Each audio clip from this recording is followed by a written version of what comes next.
qalıb hə. Qadan qalıb. Mənim səndən nə günlərim olmuş.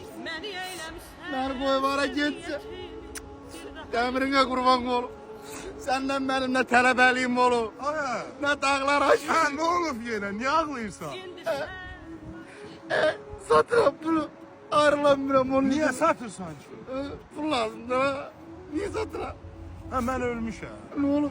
Ya pul lazımdır, gəqədə sala kreditə pulunu götür. Niyə satırsan? Bunu. Ha. Nətərə adı başqasının olsun özün versin. Ay, heç nəydə başqasının olmayacaq. Maşın özündə qalacaq, nömrəsi də dəyişməyəcək. Götürüb xırda da pulunu ödəyəsən ya. Əkindir sənə sürət dallanacaq. Yox. Ay, dəli olma, ağlama, mən ölmüşəm. Gəqədə oturaq bir çay çək. Ha. Kreditdən sonra mən izah eləyim onu nə formada düşür kreditə rahat şəkildə.